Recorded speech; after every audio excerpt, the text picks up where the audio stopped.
200 million Muslims of the world, 100% of us, we believe that Jesus was born miraculously, that he is the Christ. To the Christians I say, even if you want to fight the Muslims, you need this book.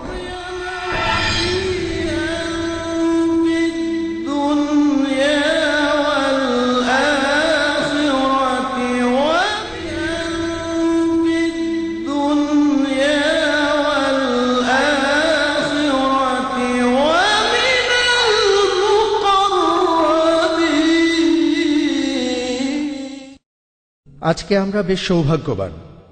অনুষ্ঠানের শুরুতেই আজকে আমাদের এখানে পবিত্র কোরআন থেকে তেলাওয়াত করবেন ভাই মোহাম্মদ মোবারক। ভাই মোহাম্মদ মোবারক তার কোরআন তেলাওয়াতের জন্য খুবই বিখ্যাত। একটা কথা আছে যে কোরআন যদি সঠিক নিয়মে, সঠিক উচ্চারণে আর মন দিয়ে পড়া হয়, এই তেলাওয়াত তাহলে সবাইকেই মুগ্ধ করবে। তাহলে এখন আপনাদের সামনে পবিত্র কোরআন থেকে তেলাওয়াত করছেন ভাই মোহাম্মদ মোবারক। জাযাকাল্লাহ, থ্যাংক ইউ। আউযু বিল্লাহি মিনাশ শাইতানির রাজীম। বিসমিল্লাহির রহমানির রহিম।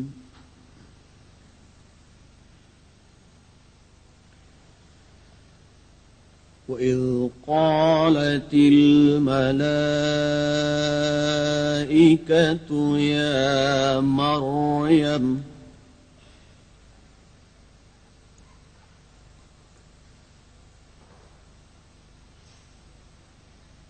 يا مريم إن الله اصطفاك وطهرك واصطفاك على نساء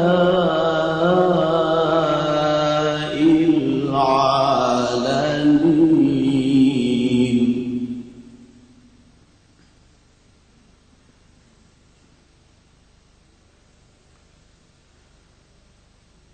يا مريم اقنتي لربك واسجدي واركعي مع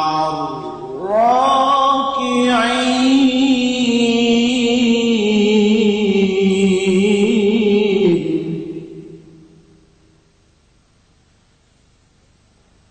ذلك من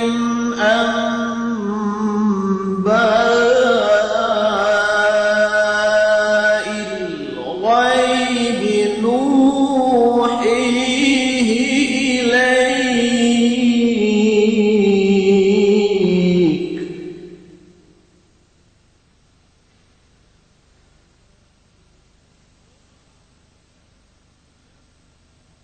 وما كنت لديهم إذ يلقون أقلامهم أيهم يكفل مريم.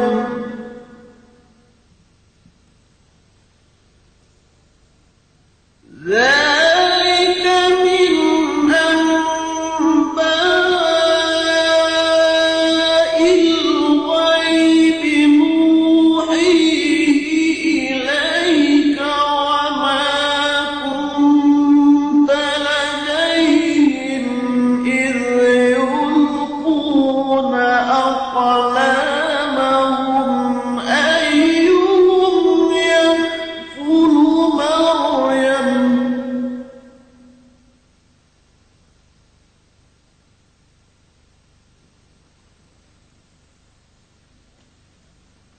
وما كنت لديهم إذ يختصمون.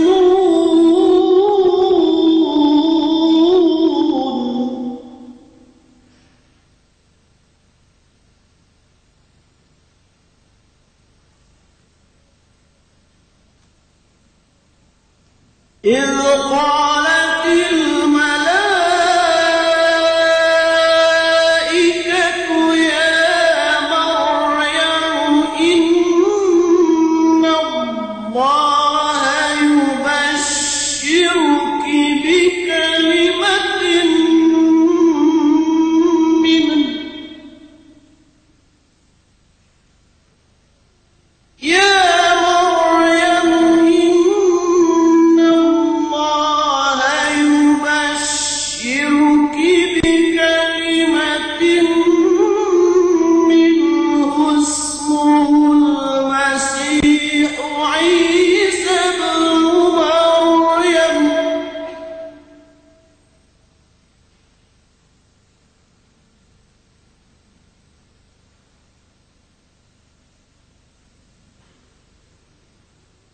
اسمه المسيح عيسى بن مريم وجيها في الدنيا والآخرة ومن المقربين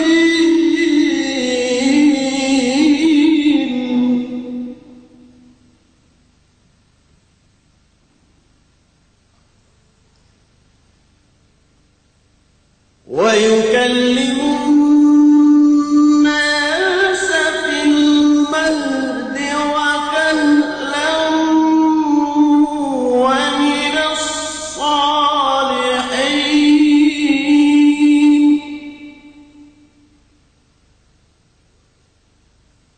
ويكلم الناس في المهد وكهلا ومن الصالحين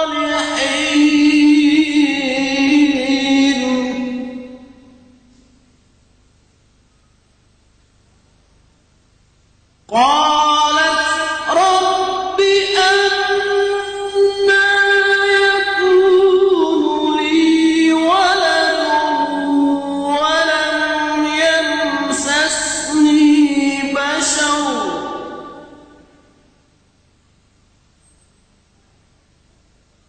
قال كذلك الله يخلق ما يشاء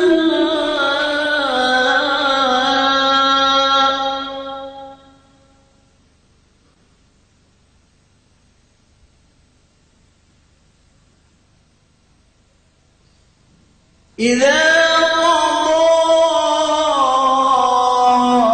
أمرا فإنما يقول له كن فيكون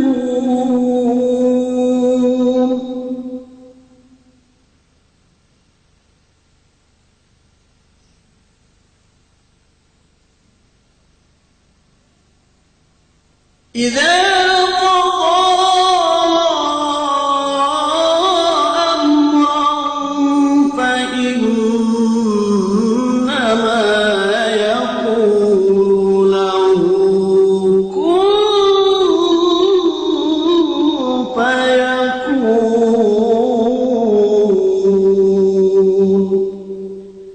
صدق الله العظيم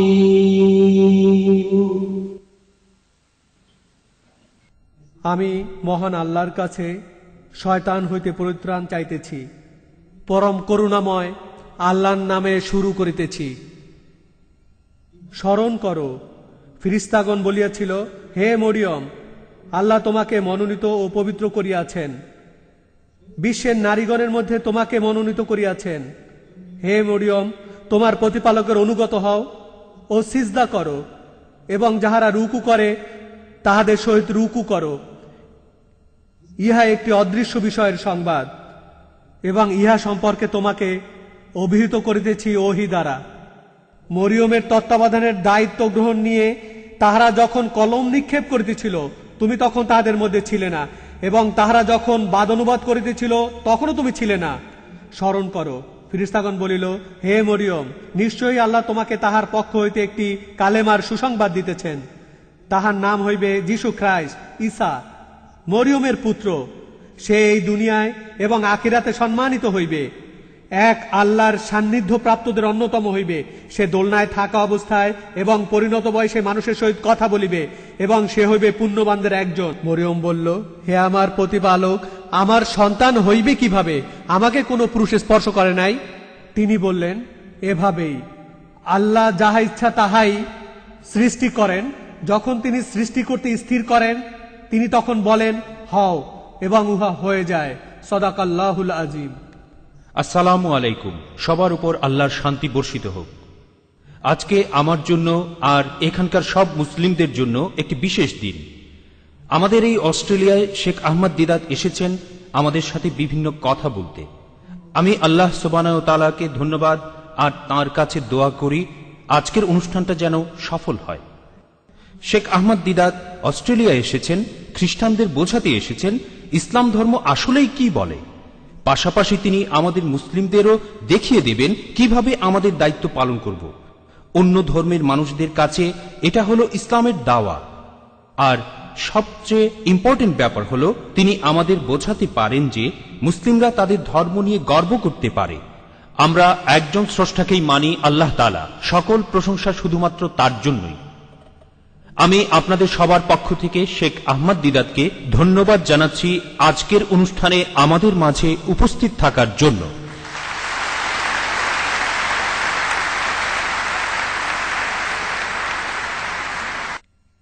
লেডিজ অ্যান্ড জেন্টলম্যান, এখন আসছেন শেখ আহমদ দিদাত।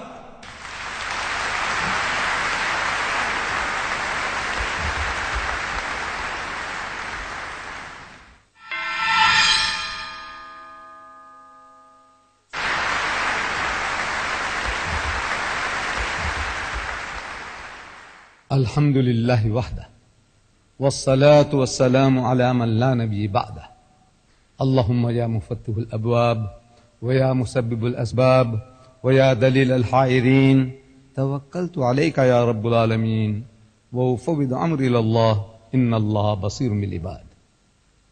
মিস্টার চেয়ারম্যান এবং উপস্থিত ভাই ও বোনেরা, আজকের বিষয় ইসলাম ধর্মের যীশু খ্রিস্ট।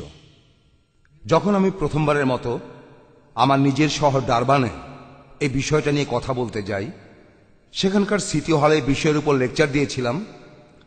আমার এই লেকচারের বিষয়টা যখন প্রচার করা হলো, সেখানে খ্রিস্টানদের মধ্যে তখন একটা আতঙ্ক ছড়িয়ে পড়ল যে এখানে নতুন এক লোক এসে নতুন একজন খ্রিস্ট বানাচ্ছে। আর সেখানে সিটি হলে আমার লেকচার শুরুর আগে নিশ্চিত করতে হয়েছে, সেখানে উপস্থিত খ্রিস্টানদের নিশ্চিত করতে হয়েছে যে মুসলমানরা আমরা অন্য কোনো খ্রিস্টকে মানি না।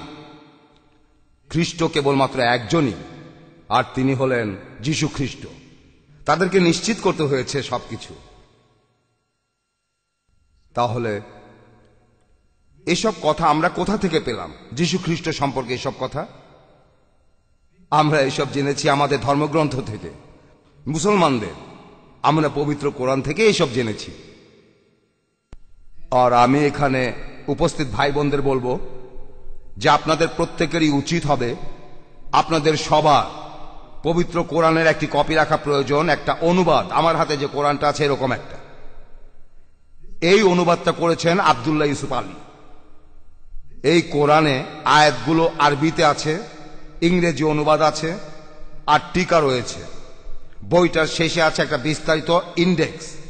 এতে করে পাঠকদেরই সুবিধা হবে। আপনি যে কোনো কিছু জানতে চান এই পবিত্র কোরআন থেকে, তার সবকিছু আপনি সহজেই বের করতে পারবেন। এই পবিত্র কোরআনে যীশু খ্রিস্টের নাম রয়েছে 500% বেশি বার মুহাম্মদ সাল্লাল্লাহু আলাইহি সাল্লামের চাইতে, যেটা চিন্তাই করা যায় না। আপনারা ভাবতেই পারবেন না, একটা লোক একটা বই লিখলো, আর বইটার লেখক নিজেকেই বইটার ভেতর রাখলেন না। তিনি শুধু বললেন যিশুর কথা, তার নিজের চাইতে 500% বেশি বার। এটা কি মেনে নেওয়া যায়? কোন লেখক তার বই এমন কাজটা করবে? কোন লেখক তার বই এমন কাজটা করবে? না, এই বইটা মুহাম্মদ লেখেননি।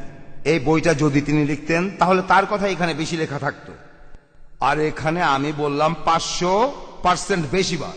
কেউ কি আমাকে বলতে পারবেন কতবার কোরআনে যীশু খ্রিস্টের নাম কতবার উল্লেখ করা হয়েছে? প্লিজ পারলে হাত তোলেন, চিৎকার করবেন না।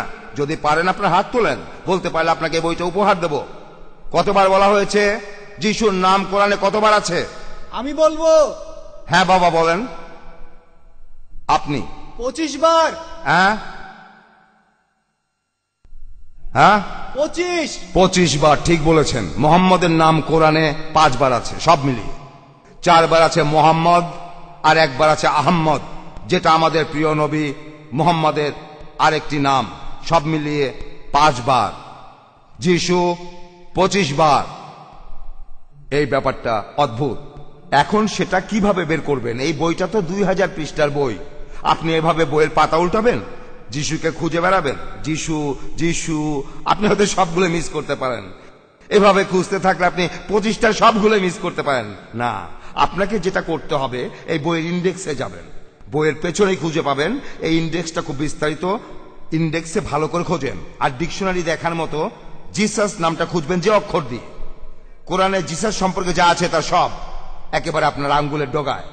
আমি ইন্ডেক্সটা খুলছি, প্রথম আইটেমটা পেলাম। প্রথম আইটেম জিসাস, এর হেডিং হলো জিসাস একজন ন্যায়পরায়ণ নবী, আল্লাহর একজন প্রেরিত দূত। সূরা আনামের 85 নম্বর আয়াত। এরপর আছে যিশুর জন্মের কথা, 2 জায়গায় উল্লেখ আছে। সূরা আল ইমরান 3 নম্বর পারার 43 থেকে পরবর্তী আয়াতে, সূরা মারিয়ামের 23 থেকে পরবর্তী আয়াতে। এভাবে আপনার ইন্ডেক্স দেখে খুঁজবেন, যিশুর ব্যাপারে সবকিছু সহজেই জানতে পারবেন। আপনাকে একেবারে প্রথম থেকে বইটা দেখে যেতে হবে না, পৃষ্ঠার পর পৃষ্ঠা খুঁজতে হবে না। যদি যিশুর কথা জানতে চান বা মোহাম্মদের কথা জানতে চান, অথবা যদি মুসা আলাইহিস সালামের কথা জানতে চান, আপনারা জীবনের সবচেয়ে বড় ধাক্কাটা খাবেন যদি আপনাদের বলি যে আল্লাহর আরেকজন প্রিয় নবী হযরত মুসা আলাইহিস সালাম, আমরা এই নামে ডাকি মোজেস, আল্লাহর নবী মোজেস। আমার মনে হয় না কেউ বলতে পারবে এই বইতে তার নাম কতবার বলা হয়েছে। তিনি নাকি ইহুদিদের নবী। না না, তিনি আমাদেরও নবী। কিন্তু লোকজন তারা বলে যে মুসা ইহুদিদের নবী। ঠিক আছে, তিনি ইহুদিদের নবী। কোরআনে মুসার নাম কতবার উল্লেখ করা হয়েছে? যদি আপনাদেরকে বলতে পারেন, এই বইটাই তাকে উপহার দেব। আপনাদেরকেও কি বলতে পারবেন, কাছাকাছি বলতে পারবেন পবিত্র কোরআনে মুসা আলাইহিস সালামের নাম কতবার বলা হয়েছে? এখানে আমি বলবো, আমি কতবার? 52 বার। 52 বার। আর কেউ বলবেন? যদি কেউ পারেন, লেকচার শেষে কোরআনটা তাকে উপহার দেব। যদি কেউ সঠিক নম্বরটার চাইতে 10 কম বা বেশি বলেন তাহলেও চলবে, সঠিক নম্বরটার দরকার নেই। কোনো চেঁচামেচি করবেন না, শুধু আপনার হাত তুলুন। আমি। আপনি? 100 বার। হ্যাঁ, 100 বার। 100 বার না, আপনি? 20 বার। হ্যাঁ, 20 বার। আর একজন বললেন 20, একজন বললেন 20। আর কেউ কি বলবেন? না, আমার মনে হচ্ছে কোরআনটা দক্ষিণ আফ্রিকায় নিয়ে যেতে হবে। সব মিলিয়ে 136 বার, সব মিলিয়ে 136 বার মুসা আলাইহিস সালামের নাম এই বইতে আছে। আর আপনারা সবাই মনে করেন যে আমরা খ্রিস্টের বিরুদ্ধে, আমরা ইহুদিদের বিরুদ্ধে। এই বই ইহুদি বিরোধী না, খ্রিস্টান বিরোধীও না। আপনারা এই বইটাকে এতদিন ভুলভাবে দেখে এসেছেন। একটা জোগাড় করেন, মুসলিম আর অমুসলিম সবাইকে বলছি এটার দরকার আছে। আর খ্রিস্টানদের বলছি, যদি আপনারা মুসলিমদের সাথে যুদ্ধ করতে যান, এই বইটা আপনাদের দরকার। কারণ এই বইটা আপনাদের বলবে কিভাবে মুসলমানরা চিন্তা করে। এভাবে আপনাদের যুদ্ধ কৌশল ঠিক করে নিতে পারেন যদি এই বইটা পড়া থাকে।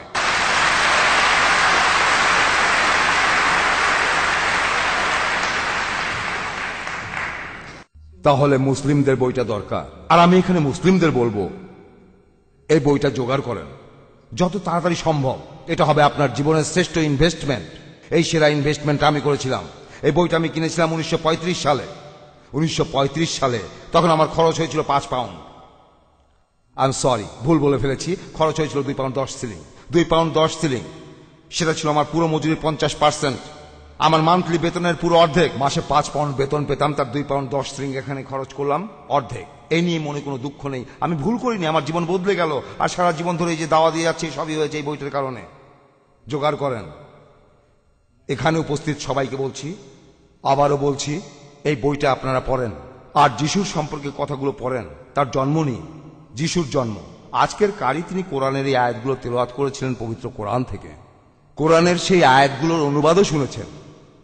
কিন্তু আপনারা যাতে ভালোভাবে বুঝতে পারেন সেজন্য আমি আবারও বলছি। তবে আমি আপনাদের যেটা বলবো তা হলো, আপনারা বইটা জোগাড় করেন, যিশুর জন্ম নিয়ে কথাগুলো পড়েন, আর এই আয়াতগুলো মনে রাখেন। আয়াতগুলো মনে রাখেন মুখস্থ আরবিতে।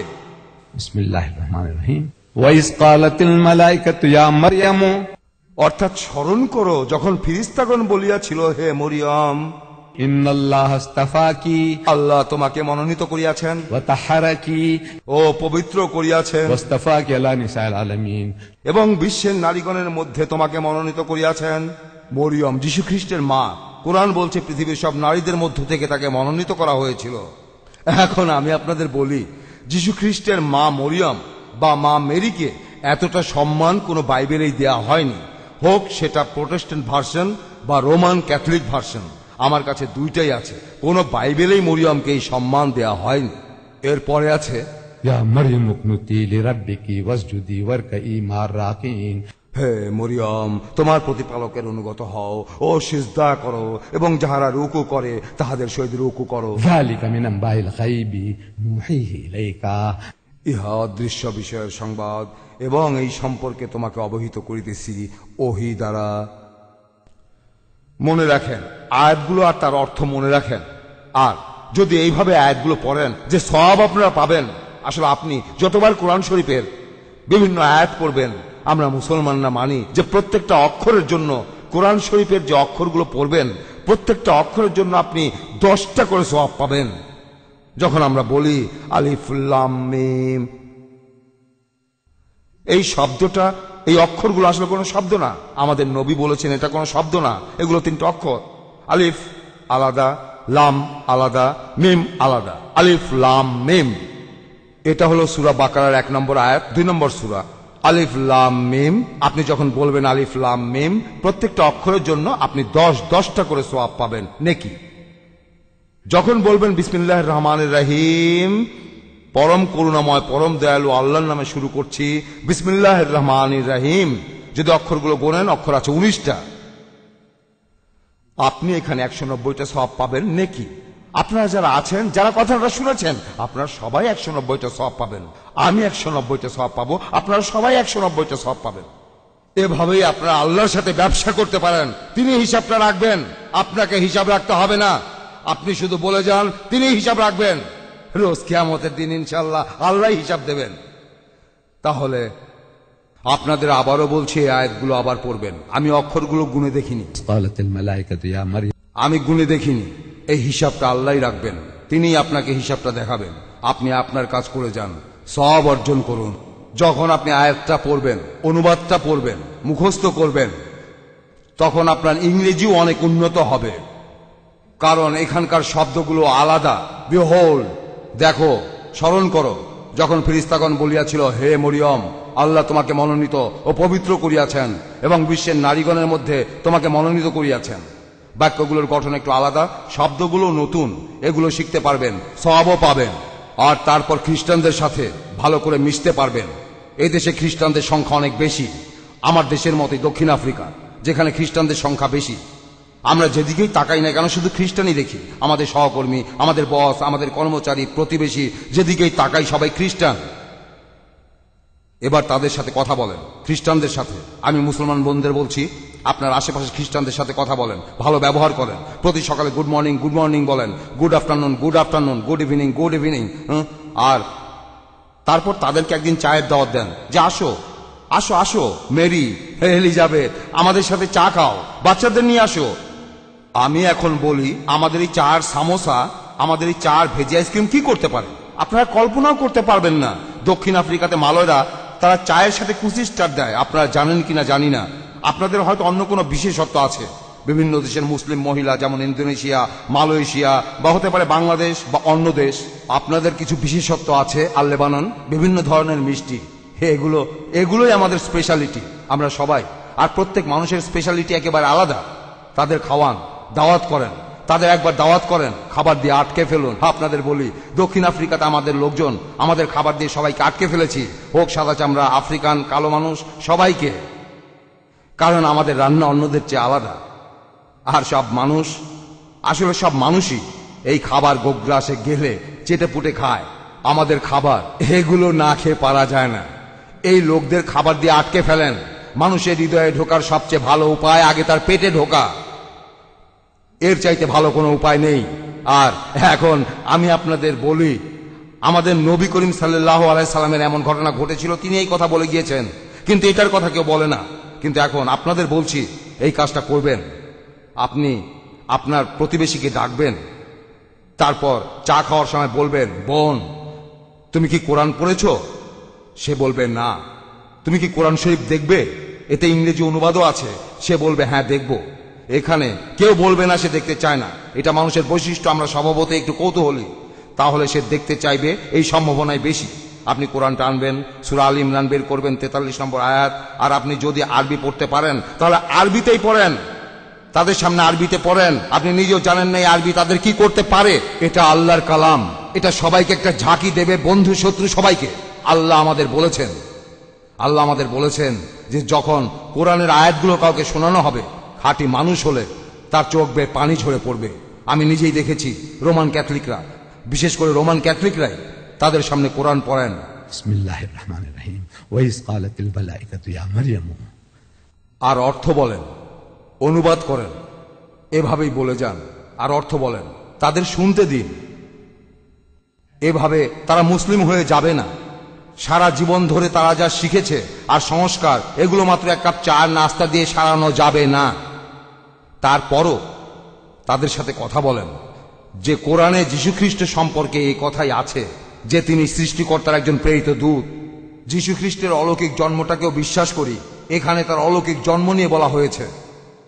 আর 1977 সালে এই ব্যাপারে আমার একটা অভিজ্ঞতা হয়েছিল। 1977 সালে আমি ইন্দোনেশিয়া যাওয়ার প্ল্যান করেছিলাম, আমি এখনো যেতে পারিনি। এখানে ইন্দোনেশিয়ান ভাই যারা আছেন তারা হয়তো জানেন, 1977 সাল থেকে আমি ইন্দোনেশিয়া যাওয়ার প্ল্যান করছি, একটা মুসলিম দেশ, কিন্তু এখন পর্যন্ত যেতে পারিনি। 77 সাল।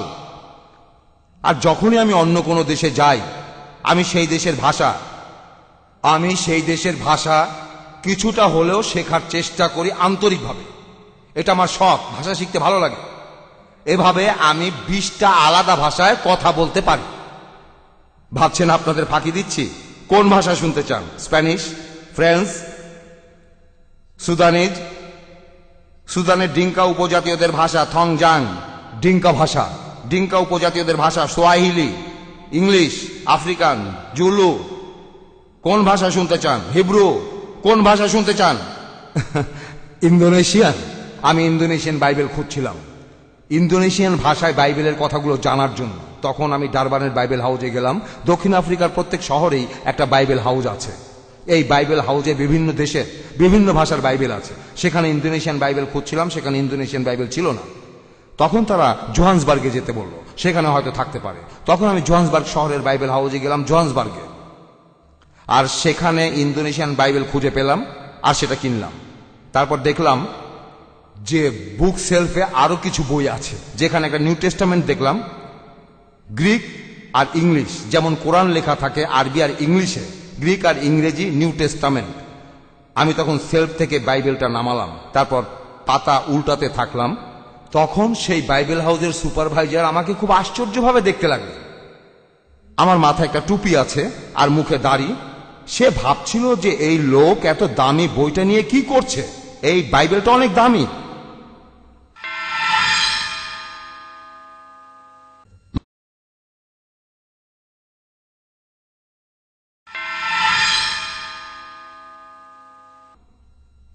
যেটা আমি নামিয়ে দেখছিলাম, গ্রিক আর ইংলিশে নিউ টেস্টামেন্ট।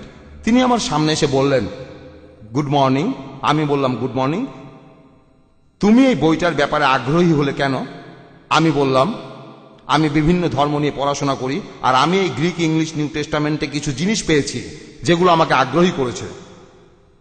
তিনি তখন আমার ব্যাপারে কৌতূহলী হলেন। তখন তিনি আমাকে চা খাওয়ার অফার দিলেন। আমি বললাম, কোনো সমস্যা নেই। তিনি আমাকে তার অফিসে নিয়ে গেলেন। তখন আমি তাকে বললাম যে আমরা যিশুকে বিশ্বাস করি। এ কথা শুনে সেই সুপারভাইজার খুব অবাক হলেন। আর দক্ষিণ আফ্রিকার সবগুলো বাইবেল হাউসে যে সুপারভাইজার রয়েছে তারা সবাই রিটায়ার্ড রেভারেন্ড। এই লোক রেভারেন্ড ডান্সেস। তিনি অবাক হলেন। আমি তখন তাকে বললাম যে আমরা যিশুকে বিশ্বাস করি আর তার অলৌকিক জন্মে। তারপর আমি কোরআনের এই আয়াতগুলো বলতে লাগলাম। তারপর বললাম আমরাও বিশ্বাস করি। আর যখন পড়লাম তিনি বললেন এই কথাগুলো তো আমাদের বইতেই আছে, তারপর পবিত্র কোরআনে আছে। মরিয়মকে যখন সুসংবাদ দেয়া হলো যীশু খ্রিস্টের মাকে, পবিত্র কোরআনে আছে। মরিয়ম বলছেন, قالت رب أن يكون لي ولد ولم يمسسني بشر। তিনি বললেন, হে আমার প্রতিপালক, আমার সন্তান হবে কিভাবে যখন কোনো পুরুষ আমাকে স্পর্শ করেনি, অর্থাৎ দৈহিক সম্পর্ক করেনি, কোনো পুরুষ স্পর্শ করেনি। ফেরেশতা বললেন, قال كذلك الله يخلق ما يشاء এইভাবে আল্লাহ যাহা ইচ্ছা সৃষ্টি করেন। إذا قضى أمرا فإنما يقول له كن فيكون। তিনি যখন কিছু স্থির করেন তিনি তখন বলেন হও, তিনি যখনই বলেন তখনই সেটা হয়ে যায়। রেভারেন্ড যখন বললেন এই কথাগুলো তাদের বইতে লেখা আছে, আমি বললাম হ্যাঁ, বাইরের চেহারাটা একই রকম, কিন্তু যদি একটু ভালো করে দেখেন তাহলে দেখতে পাবেন যে আমার বই আর আপনার বই হলো চক অ্যান্ড চিজ। আপনারা কি চক অ্যান্ড চিজ জানেন? চক আর পনিরের মধ্যে পার্থক্যটা জানেন? কানাডিয়ানরা এই কথাটা শোনেনি। আমি কানাডায় যে যখন এই কথাটা বলি চক অ্যান্ড চিজ, তারা আগে এই শব্দটা কখনো শোনেনি। দক্ষিণ আফ্রিকাতে যারা ইংরেজিতে কথা বলে সবাই এই শব্দটা জানে, চক অ্যান্ড চিজ দুটো একই রকম দেখতে, সাদা, কিন্তু সম্পূর্ণ আলাদা জিনিস। চক খেতে পারবেন না, কিন্তু পনির খেতে পারবেন। কিন্তু কানাডিয়ানরা এই কথাটা শোনেনি, এই কথাটা আগে শোনেনি, তাই ভাবলাম আপনারাও হয়তো জানেন না চক আর পনিরের মধ্যে পার্থক্য। এই দুইটা অন্য কথায় দুই মেরুর জিনিস, কিন্তু কিভাবে? তখন বললাম যে বাইবেলে আছে, গসপেল অফ লুকে বলা হচ্ছে যখন মেরিকে সুসংবাদ দেয়া হলো যীশু খ্রিস্টের মাকে তার ভবিষ্যৎ পুত্র সম্পর্কে, সে তখন বলল কিভাবে আমার সন্তান হবে যখন আমি কোনো পুরুষকে চিনি না। বাইবেলের ভাষায় চেনা মানে যৌন সম্পর্ক। চেনা, কোনো পুরুষকে চেনা, তার সাথে যৌন সম্পর্ক। সে তো অনেক পুরুষকেই চেনে, তার চাচা, তার বাবা, পাড়া প্রতিবেশী, সে অনেক পুরুষকেই চিনত, কিন্তু এখানে অর্থটা আলাদা। চেনা বাইবেলের ভাষায় বলে যৌন সম্পর্ক।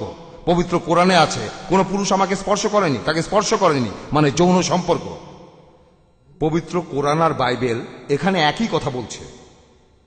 এর উত্তরে কোরআন আর বাইবেলের কথা আলাদা। পবিত্র বাইবেলে মেরির এই কথার উত্তরে বলা হয়েছে যে তোমার নিকট পবিত্র আত্মা আসবেন। আমি এখানে আপনাদের বাইবেল থেকে উদ্ধৃতি দিচ্ছি, তোমার নিকট পবিত্র আত্মা আসবেন এবং সর্বশক্তিমানের শক্তিতে তোমাকে আচ্ছাদিত করবেন।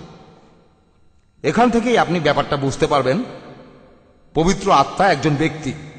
খ্রিস্টানরা ঠিক এমন কথাই বলে, পিতা একজন ব্যক্তি, পুত্র একজন ব্যক্তি, পবিত্র আত্মা একজন ব্যক্তি, কিন্তু তিনজন আলাদা নয়, আসলেই একজন। এই কথাটা আপনারা আগেও শুনেছেন। কিন্তু এখানে পবিত্র আত্মা মেরির কাছে আসবেন কিভাবে? এখানে আপনার মনে প্রশ্ন আসতে পারে যে কিভাবে? পুরুষ আর নারীর মতো, ষাঁড় আর গরুর মতো? কিভাবে? সর্বশক্তিমান তাকে আচ্ছাদিত করবেন কিভাবে? এখানে আপনি একটা ছবি পাচ্ছেন, বাইবেলের এই কথাগুলো একটা ছবি ভেসে ওঠে। কিভাবে পবিত্র আত্মা মেরির কাছে আসবেন? আমরা জানি যে এটা অলৌকিক, আমরা মানলাম এটা অলৌকিক, কিন্তু আপনারা যে ভাষা ব্যবহার করেছেন এই ভাষাগুলো মানুষের ভাষার মতো। আর কোরআন বলছে وَإِذَا قَضَى أَمْرًا فَإِنَّمَا يَقُولُ لَهُ كُن فَيَكُونُ। আল্লাহ যদি যিশুকে বাবা ছাড়া জন্ম দিতে চান, তিনি বলেন কুন, তিনি বলেন হও, আর সেটা হয়ে যায়। আল্লাহ কিছু সৃষ্টি করতে চাইলে সেটা হয়ে যায়। তখন আমি সেই রেভারেন্ডকে প্রশ্ন করলাম, এখন এই দুইটা বইয়ের মধ্যে আপনি বললেন যে দুইটা বই একই কথা বলছে, বললেন যে দুইটাতে একই কথা আছে, যিশু অলৌকিকভাবে জন্মেছেন, এটা নিয়ে কোনো দ্বিধা নেই। আমি বললাম এই দুইটার কোনটা আপনার মেয়েকে পড়তে দেবেন, এই কোরআনের কথা নাকি বাইবেলের কথা? আপনি বললেন দুইটা একই কথা। তিনি বললেন, তার মাথা লজ্জায় নিচু হয়ে গেল। তিনি বললেন তিনি তার মেয়েকে কোরআনের কথাগুলি শোনাবেন। তিনি হলেন রেভারেন্ড দান্তেস, জোহান্সবার্গ শহরে বাইবেল হাউসের প্রধান।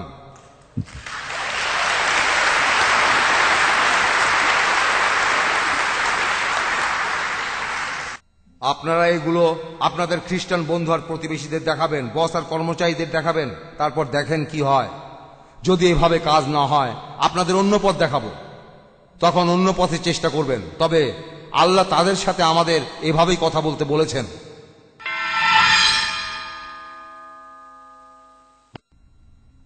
তাহলে এখানে গল্পটা হলো যীশু খ্রিস্টের মাকে নিয়ে। এখানে যে গল্পটা আছে সেটা হলো মেরির মা অনেক দিন ধরে নিঃসন্তান ছিলেন। সে আল্লাহর কাছে প্রার্থনা করলো, হে প্রতিপালক, আমাকে একটি সন্তান দাও, আমি সেই সন্তানকে দিয়ে মন্দিরে সেবা করাবো, তোমার সেবার জন্য আমি তাকে উৎসর্গ করব। আল্লাহ তার প্রার্থনা শুনলেন আর সন্তোষত্ব হলো। তার স্বামী ছিল, তারপর সে সন্তান প্রসব করলো, একটি সন্তান, আর দেখা গেল সে সন্তানটা মেয়ে। সে তখন খুব হতাশ হলো। সে শপথ করেছিল যে সন্তান জন্মাবে সে ভেবেছিল তার একটি পুত্র সন্তান জন্ম হবে, পুত্র, কিন্তু দেখা গেল সন্তানটা মেয়ে। এখন সে কি করবে? সে তো প্রতিজ্ঞা করেছে। সে কিছুদিন অপেক্ষা করলো, আর মেরি যখন একটু বড় হলো, সে যখন নিজের যত্ন নিতে পারে, নিজের কাজগুলো করতে পারে, মা তখন তাকে মন্দিরে নিয়ে গেল সেখানে রাখার জন্য। আর জেরুজালেমে সেই মন্দিরের পুরোহিতরা তারা এই সুন্দর বাচ্চাটাকে দেখল। সবাই তার গডফাদার হতে চাইল। গডফাদার শব্দটা জানেন? পশ্চিমারা এইভাবেই বলে থাকে, এখানে গডফাদার মানে অভিভাবক। সবাই বলতে লাগলো, আমি তোমার মেয়েকে দেখব, আমি তোমার মেয়ের গডফাদার হব, আমি তাকে দেখব। প্রতিযোগিতা শুরু হয়ে গেল। তখন তারা টস করা শুরু করলো, হেড না টেল, হেড না টেল। আর সে সময় জাকারিয়ার পালা এলো, আর জাকারিয়াই টসে জিতলেন। তিনি জন দ্য ব্যাপটিস্টের বাবা, তিনি টসে জিতলেন। কিন্তু এ ধরনের ব্যাপারে সবসময় একটা বিতর্ক থাকে। ঠিক মতো গুটিটা ফেলা হয়নি, যে গুটিটা কারসাজি করে ফেলা হয়েছে, তারা তর্ক করতে লাগলো। কোরআন বলছে, পবিত্র কোরআনে আছে, হে মোহাম্মদ, তুমি সেখানে ছিলে না যখন তারা ভাগ্য নির্ধারণের তীর ছুটছিল যে তাদের মধ্যে কে মেরির দায়িত্ব নেবে। তুমি তখন ছিলে না যখন তারা এই ব্যাপারে তর্ক করছিল। কিভাবে তুমি এসব জানতে পারলে? কিভাবে মোহাম্মদ এসব জানলেন? তিনি নিরক্ষর মানুষ, তিনি জানেন না কিভাবে পড়তে হয় বা লিখতে হয়। তিনি কেমন করে এগুলো জানলেন? এখন আল্লাহ নিজেই উত্তর দিয়েছেন, ইহা একটি অদৃশ্য বিষয়ের সংবাদ, যাহা সম্পর্কে তোমাকে অবহিত করিতেছি হে রসুল এই ওহী দ্বারা। এভাবে মোহাম্মদ সব জানতে পেরেছেন। তার উপর যা নাজিল হয়েছে তিনি তো সেই কথাগুলোই বলবেন। মেরি একজন ইহুদি, যিশু খ্রিস্টের মা, তাকে পৃথিবীর সব নারীর মধ্য থেকে নির্বাচিত করা হলো। এটার কোনো অর্থ হয় না। যেখানে ইহুদিরা আরবদের নিচু চোখে দেখেছে 3000 বছর।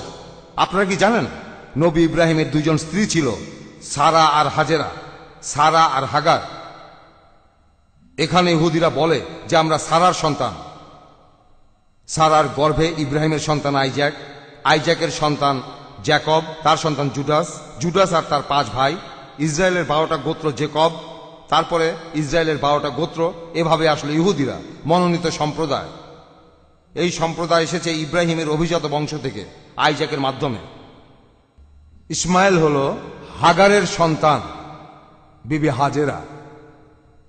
ইসমাইল তার প্রথম সন্তান, তার মাধ্যমে আরবরা এসেছে।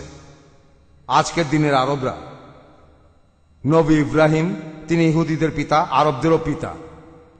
কিন্তু ইহুদিরা আরবদের নিচু চোখে দেখত 3000 বছর ধরে। এই আরবদের তারা বলতো হাগারিন। তাদের সাহিত্যকর্মে তারা আরবদের বলতো হাগারিন, অর্থাৎ হাগারের সন্তানেরা, বিবি হাজেরা। আর ইসলাম ধর্ম হলো হাগারিজম, হাগারের সন্তানদের ধর্ম বা আরবদের হাগারিজম। এই নামগুলো তারাই আমাদের দিয়েছে। ইহুদিরা আমাদের জ্ঞাতি ভাই। তারপর মোহাম্মদ এক ইহুদি মহিলাকে অনেক সম্মান দিচ্ছেন। এটা একেবারে অবিশ্বাস্য, বিশ্বাস করা যায় না। যদি মোহাম্মদই কোরআন লিখে থাকবেন তাহলে এমন কথা লিখবেন কেন? এটা খুবই হাস্যকর, ব্যাপারটা হাস্যকর। তিনি খ্রিস্টানদের আর আরবদের ছোট করছেন। তারা আশা করতে পারে কোন আরব মহিলাকেই সম্মান দেওয়া হবে, যে কোনো আরব মহিলাকে। এখানে মোহাম্মদ নিজের মাকেই সম্মান দেননি, নিজের স্ত্রীকে দেননি, মেয়েকে দেননি। আমরা মানি নবীজির মেয়ে ফাতিমা, তিনি বেহেশতে সব নারীদের নেতৃত্ব দেবেন। কিন্তু ফাতিমার নাম এই কোরআনের কোথাও লেখা নেই। তার নাম এখানে লেখাই নেই। মোহাম্মদের মায়ের নাম এখানে নেই। তার একজন স্ত্রীর নামও কোরআনে লেখা নেই। এই বইটা খুব অদ্ভুত। আর লোকজনও ধাঁধায় পড়ে যায়। যখন তারা এমন কোনো বই পায়, কেউ উপহার দিল, তারা মোহাম্মদের নাম খুঁজতে থাকে, তার পারিবারিক ইতিহাস, আর কিছুই খুঁজে পায় না। জানতে চায় যে তার বাবা কে, এমনকি তার বাবার নামও এখানে নেই। জানতে চান তিনি কোথায় জন্মেছেন, সেটাও লেখা নেই। এটা কি জানেন?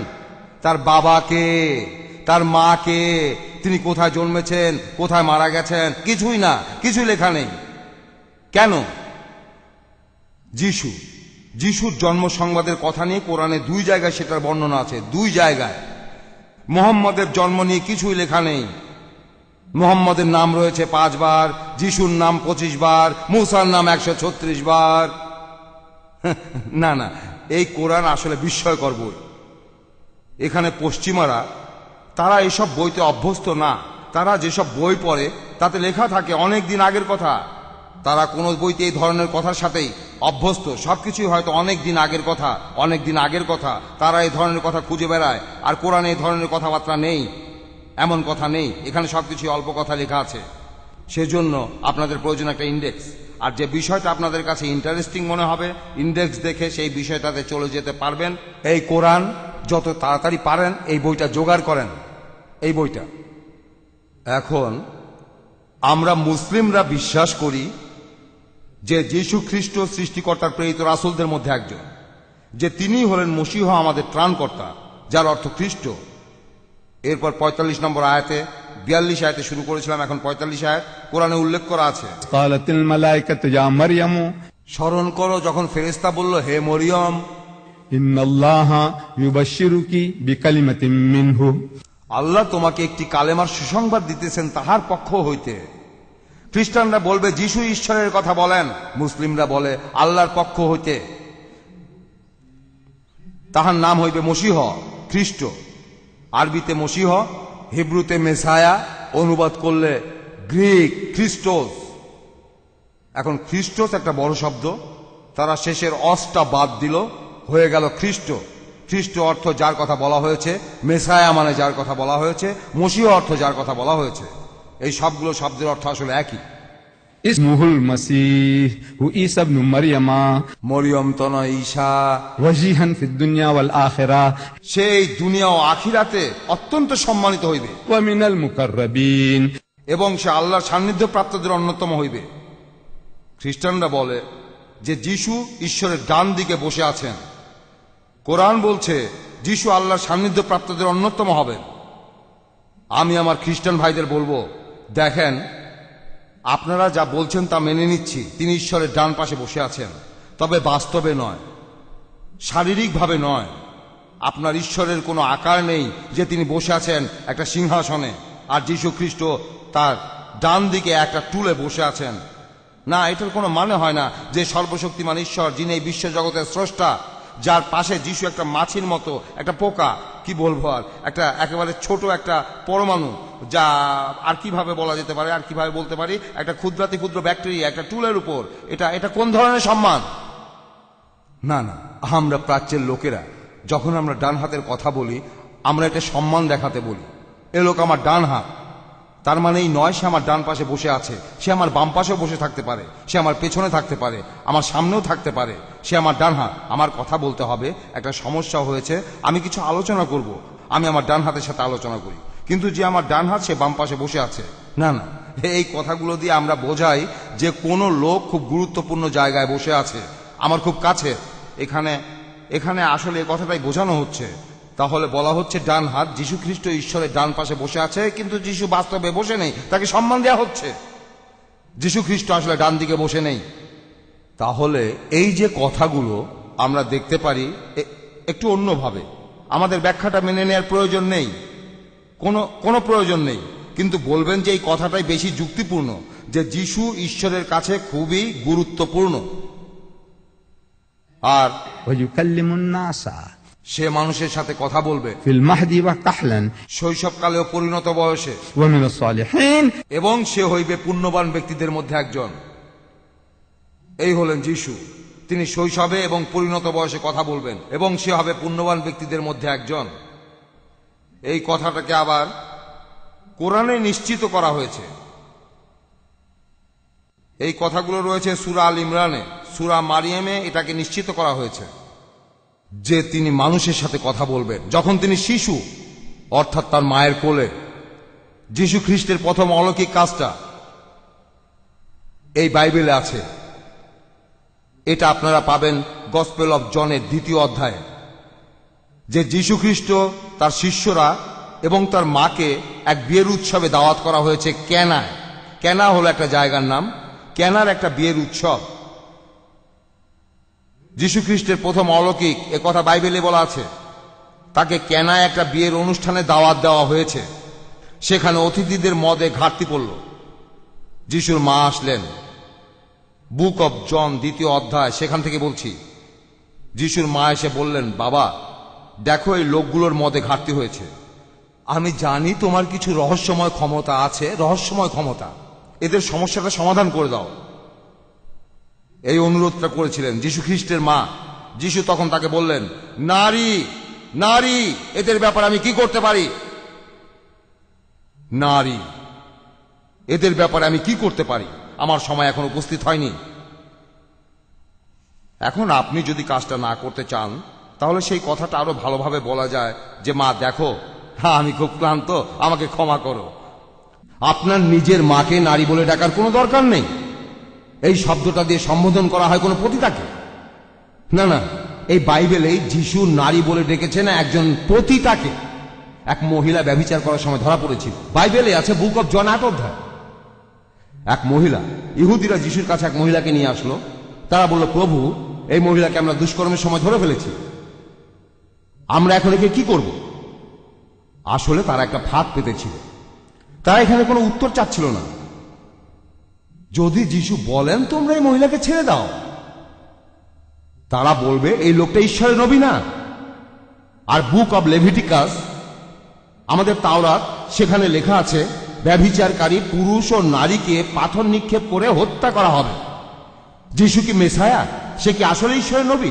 যদি যিশু মহিলাকে ছাড়তে বলে, সে নবী নয়। আর যদি বলে পাথর মেরে তাকে হত্যা কর, আর রোমান সাম্রাজ্যে ব্যভিচারের জন্য মৃত্যুদণ্ড দেওয়া হতো না। যদি রোমানরা বলে কেন এই মহিলাকে হত্যা করলে, তারা বলবে আমাদের মেসায়া মারতে বলেছেন। এভাবে তারা যিশুকে একটা ফাঁদে ফেলল। সরকারের সাথে যিশুর বিরোধ হবে, রাষ্ট্রের আইনের সাথে। এখানে ইহুদিরাই জিতবে। হেড পড়লে আমি জিতবো, টেল পড়লে তুমি হারবে। যিশু তখন কি করবেন? তিনিও একজন ইহুদি। আর এই ইহুদিরা সবাই এক একটা জিনিয়াস। আমি বলছি আপনাদের, না না, তারা আমাদের জ্ঞাতি ভাই। তারা বুদ্ধির খেলায় আমাদের হারিয়ে দিয়েছে। আমরা সব সময় বুদ্ধিতে হেরেছি। ধরেন এদের সাথে একটা চুক্তি করবেন।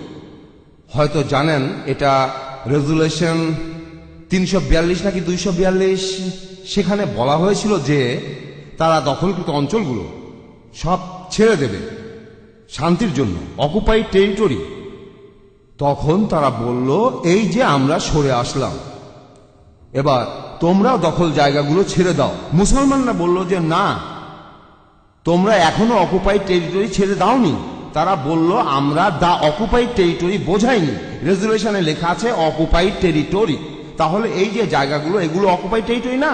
হ্যাঁ, সেটা বললে এখানে পুরো জায়গা বোঝানো হবে 1967 সালের আগের গুলো।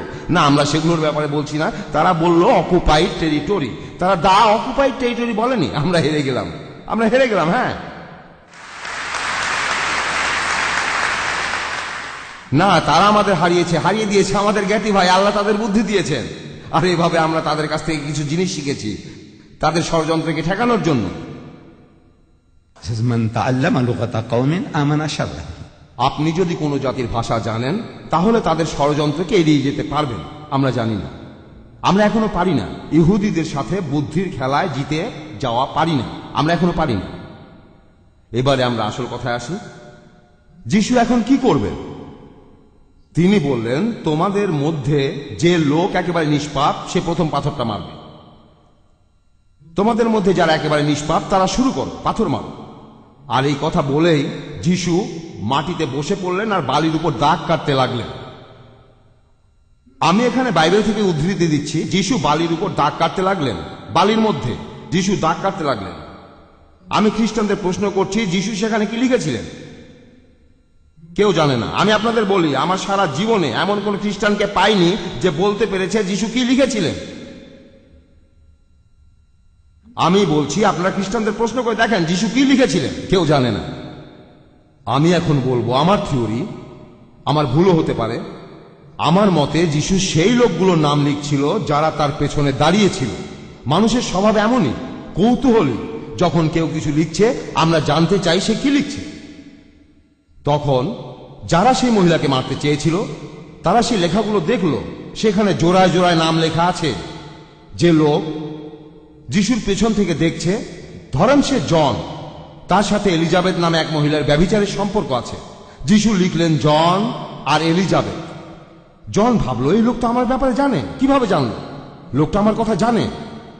পরের জন ম্যাথিউ, লেখা হলো ম্যাথিউ আর মেরি। আরে, এই লোক আমার ব্যাপারে জানে, এই লোকটা আমার ব্যাপারে সবকিছু জানে। ম্যাথিউ চলে গেল। যে লোকই যিশুর পিছনে এসে দাঁড়ায়, যিশু অলৌকিক ক্ষমতায় সেই লোকের নাম লিখতে লাগলেন জোড়ায় জোড়ায়। তুমি যেই হও, তোমার নাম স্মিথ। এই স্মিথ লোকটার সাথে রোজেটা নামে এক মহিলার সম্পর্ক আছে, এরকম। যেই পেছনে এসে দাঁড়ালো, যিশু তাকেই ছক্কা মারলেন সেই লেখা দিয়ে। এই লেখা দিয়ে তিনি সবাইকে ছক্কা মেরে দিলেন। অনেকটা সেই ডন ব্র্যাডম্যানের মতো আপনাদের ক্রিকেটার এমসিসি, তাই না? সেটা আসলে মেলবোর্ন।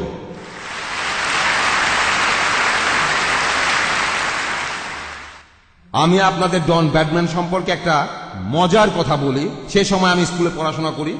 আমি তখন খবরের কাগজে পড়লাম যে এমসিসি ইংল্যান্ডে খেলতে এসেছে। ইংল্যান্ডে তখন সব জায়গায় এমসিসি এমসিসি। আমি সেটাকে ভাবলাম মুসলিম ক্রিকেট ক্লাব।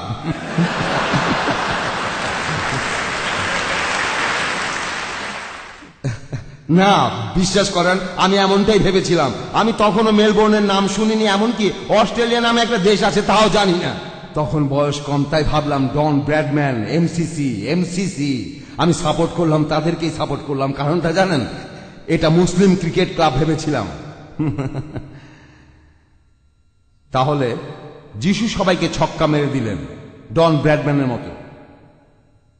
তারপর যিশু মাথা তুললেন আর মহিলাকে জিজ্ঞাসা করলেন, এই লোকগুলো সব কোথায় গেল?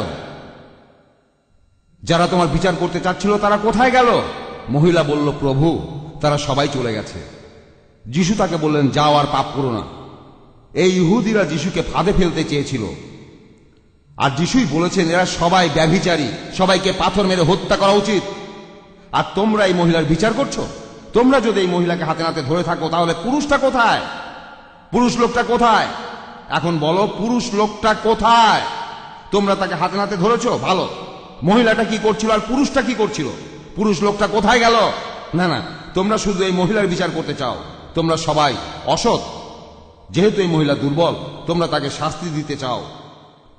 তাই যিশু তার মায়ের সাথে কথা বললে সে অন্যভাবে কথা বলতেন। তাকে নারী নারী বলে ডাকতেন না। একইভাবে তিনি সম্বোধন করেছেন পতিতাকে নারী। আমি বিশ্বাসই করতে পারি না। যেভাবে আপনি একজন পতিতাকে সম্বোধন করেন, একইভাবে কি আপনার মাকেও সম্বোধন করবেন? আপনাদের ভাষায়, হিব্রু ভাষায় মা বলে কি কোনো শব্দ নেই? উম্মা আরবি ভাষায়, হিব্রু হতেও একই রকম। ইংরেজিতে মাদার, গুজরাটি ভাষায় মা, উর্দু ভাষাতেও মা অথবা আম্মা। প্রত্যেক ভাষাতেই আছে। আফ্রিকান ভাষায় মামা। আর প্রত্যেক ভাষাতে নিজের মাকে সম্বোধন করার জন্য সম্মানজনক শব্দ রয়েছে। নারী না। আপনার মাকে কি আপনি নারী বলে ডাকেন? এতই অভদ্র, এতটাই অমার্জিত, আপনার মাকে কি নারী বলে ডাকেন? আপনাকেই পাথর মেরে হত্যা করা উচিত। যিশু বলেছেন, তোমার বাবা মাকে সম্মান করো। এই কথাটা যিশু খ্রিস্ট নিজেই বলেছেন, তোমার বাবা মাকে সম্মান করো। আর যে লোক তার বাবা অথবা মাকে অসম্মান করবে তাকে মৃত্যুদণ্ড দেওয়া হবে। সেই লোককে তোমরা মেরে ফেলো। এ কথা যিশুই বলেছেন, আর তিনি নিজেই অসম্মান করছেন। আমি বলবো না, যিশু কখনো এটা করতে পারেন না। এখানে কোরআন যিশুর পক্ষে বলছেন। وبرًا بوالدتي সূরা মারিয়ামের 32 নম্বর আয়াত। برًا بوالدتي তিনি অনুগত ছিলেন মায়ের প্রতি এবং তিনি উদ্ধত ও হতভাগ্য ছিলেন না। কোরআন এখানে যিশুর পক্ষে বলছে তিনি এমনটা ছিলেন না। আমি কথা বলবো না। বাইবেলে এই কথাগুলো যেই লিখে থাকুক না কেন, আমি তেমন কথা বলবো না। কিন্তু যখন যিশুর মা তাকে অনুরোধ করলেন, যিশু সেই পানিকে মদ বানিয়ে দিলেন। একথা বাইবেলে আছে, জনের 2 নম্বর অধ্যায়। কেনা শহরে এক বিয়ের আসরে যিশু পানিকে মদ বানিয়েছিলেন। তারপর থেকে খ্রিস্টানদের দেশে মদ পানির মতোই সহজলভ্য হয়ে গেছে। খ্রিস্টানদের দেশে আমেরিকায় 4.5 কোটি মানুষ অ্যালকোহলিক। 4.5 কোটি মানুষ অ্যালকোহলিক। তাদের আপনারা বলেন প্রবলেম ড্রিঙ্কার। হ্যাঁ, প্রত্যেক দেশে কিছু মজার মজার নিয়ম আছে। হেভি ড্রিঙ্কার, প্রবলেম ড্রিঙ্কার, ড্রাঙ্কার না, তাদেরকে মাতাল বলা হয় না, তাদের বলা হয় অ্যালকোহলিক। তারা সবাই অসুস্থ, তারা অসুস্থ। খ্রিস্টান দেশে মদ পানির মতোই সহজলভ্য। এবার কোরআন অনুযায়ী যিশুর প্রথম অলৌকিক কাজ। এতক্ষণ বললাম বাইবেল অনুযায়ী যিশুর প্রথম অলৌকিক কাজ। পবিত্র কোরআনে 16 নম্বর পারায় সূরা মারিয়াম। পবিত্র কোরআনে একটা অধ্যায় আছে সূরা মারিয়াম, অর্থাৎ চ্যাপ্টার মেরি। এই মেরি বা মরিয়ম কে? মুহাম্মদের মা? না না না, তিনি যিশু খ্রিস্টের মা। যিশুর মায়ের সম্মানে পবিত্র কোরআনে একটা সূরা আছে 16 নম্বর পারায়, সূরা মারিয়াম। আমি বলবো যে যিশু খ্রিস্টের মা মেরি বা মরিয়মকে এত সম্মান বাইবেলেও দেয়া হয়নি। এই কথাটা জানেন? বাইবেলে মেরির নামে কোনো চ্যাপ্টার নেই। এটা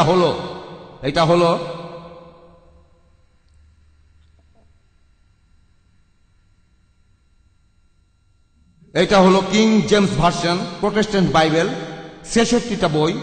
এখানে আছে Genesis, Exodus, Leviticus, Numbers, Deuteronomy, আর তারপর Matthew, Mark, Luke, John, Peter, James, এখানে মেরির নামে কোনো চ্যাপ্টার নেই, মেরির নামে কিছুই নেই। আর এই রোমান ক্যাথলিক বাইবেল একই ব্যাপার, মেরির নামে কোনো চ্যাপ্টার নেই। আর পবিত্র কোরআনে মরিয়মের নামে একটা চ্যাপ্টার রয়েছে, সূরা মারিয়াম, চ্যাপ্টার মেরি, 23 নম্বর আয়াত। মরিয়ম গর্ভধারণের পর পরিস্থিতি বেশ জটিল হয়ে গেল। কোরআন বলছে মরিয়ম পূর্ব দিকের এক শহরে চলে গেল। সন্তানের জন্ম হওয়ার পর মরিয়ম সন্তানকে নিয়ে তার নিজের গ্রামে ফিরে গেলেন। সন্তানকে কোলে নিয়ে গ্রামে গেলেন আর বললেন, فأتت به قومها تحمله। অতঃপর সে সন্তানকে লইয়া তাহার সম্প্রদায়ের নিকট উপস্থিত হইল। قالوا তাহারা বলিল, يا مريم لقد جئت شيئا فريا। হে মরিয়ম, তুমি তো এক অদ্ভুত আজব কাণ্ড করিয়া বসে আছো।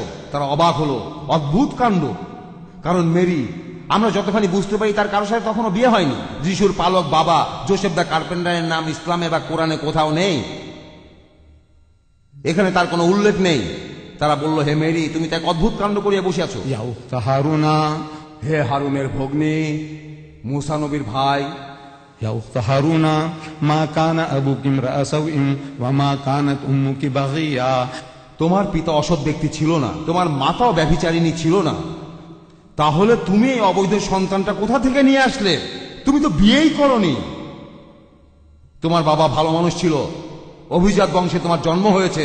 তোমার মাও ভালো মানুষ ছিলেন, ধার্মিক মানুষ। তাহলে তুমি স্বামী ছাড়া এই সন্তান প্রসব করলে কিভাবে? তারা আসলে বলতে চাচ্ছিল যে এই সন্তান অবৈধ।